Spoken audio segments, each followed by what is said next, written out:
بسم الله الرحمن الرحيم. الحمد لله رب العالمين الرحمن الرحيم. ايه بقى، ما توطي صوتك شويه بقى، مش عارف اسمع الاغنيه. صدق الله العظيم. ليه يا ابني كده؟ انا مش بعرضك عشان بتقري قران ولا حاجه، بس عايز اسمع الاغنيه. بدل ما تيجي تقول لي ياما اروح اصلي التراويح في الجامع، وعشان عارفك ان انت رجليك وجعاكي بتصلي في البيت، او تيجي تصلي معايا تقول لي مش عارف اسمع اغنيه. يا ابني اتقي الله في نفسك، ده احنا في العشر الاواخر بتوع رمضان، منهم للجنه. حلوه قوي النصيحه اللي انت قلتها لي دي، اعملي انت بيها بقى واقعدي في الجامع صلي بقى التراويح مرتين ثلاثه، ولا اقول لك ما تعتكفي في الجامع. ايه رايك يا اما؟ بقى انت بتقول لي انزلي صلي في الجامع، والنبي يا اخويا لو رجليا مش وجعان كنت نزلت، وبتقول لي اقعد اعتكف ال10 ايام. ما تنزل يا اخويا، الاعتكاف للرجاله مش للحريم. وعايزه اقول لك كلمتين، البيت ده بيتي مش بيتك. قولي بقى من الاول انك ما انتش طايقاني لا انا ولا مراتي في البيت عندك، تقعدي تقولي بيتك ومش بيتك وبتاع. انت ولا انت ايه بالظبط؟ انا مش فاهم، ما انت عارفه ظروفي، وانا عشان جيت قلت لك كلمتين وانا مخنوق هتيجي تقولي لي كده؟ انت تعلي صوتك عليا امي الوشي. عارفه انت لو مش امي انا كنت عملت حاجات ندمت عليها وندمتك وعملت خايله. يا حول الله يا رب، ربنا يهديك يا ابني. والله ما هم فيك، مش عاجبك اي حاجه، تعبت والله يا رب. يا رب ارحمني بالبيت واللي قاعدين معايا فيه. هي عملت فيك اللي بتعمله كل مرة وبعدين؟ يعني انت كنت عايزاني اعمل ايه يعني؟ مش فاهم.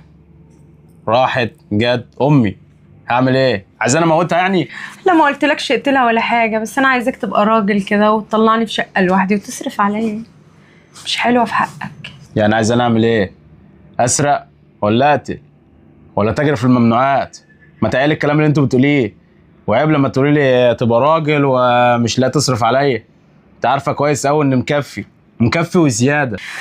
انا مش قصدي ان انت مقصر ولا حاجة، بس يعني يكفي ان احنا قاعدين في بيت امك، وبعدين اخوك يعني ده انا مش عارفة اخد راحتي في البيت خالص.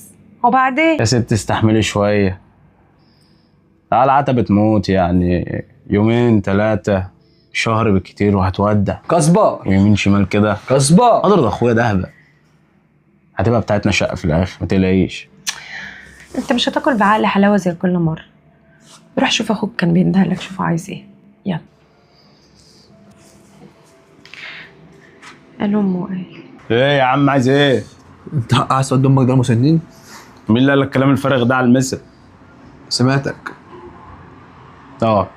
ايوه يا عم عايز اوديها دار مسنين يا عم، عرفت منها خلاص. وبعدين ما انت شايفها خلاص على عتبة موت يعني انت وتودى. ازاي تاخد بالقرار دوت من نفسك كده؟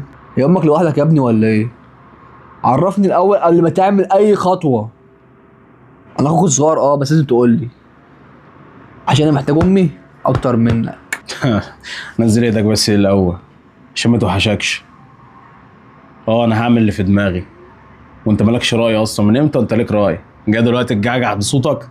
اسمع يالا، انت لو خدت خطوه واحده عشان تبوظ لي الموضوع ده انا هدمرك. فاهم ولا مش فاهم؟ حط الكلام ده في دماغك كويس قوي. ايه ده؟ ايه اللي العيال بيقولوه ده؟ الو. الو. ايه يا عماد؟ يا بنو، انت فين كده؟ انا في الشغل يا ابني. طب بقول لك ايه، تعالى بسرعه الحق اخوك عايز ياخد الشقه والورث بتاع امك هو ومراته.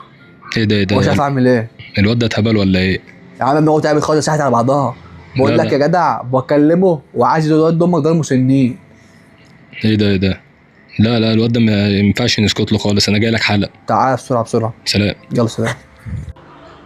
اكشن. تعالى خش.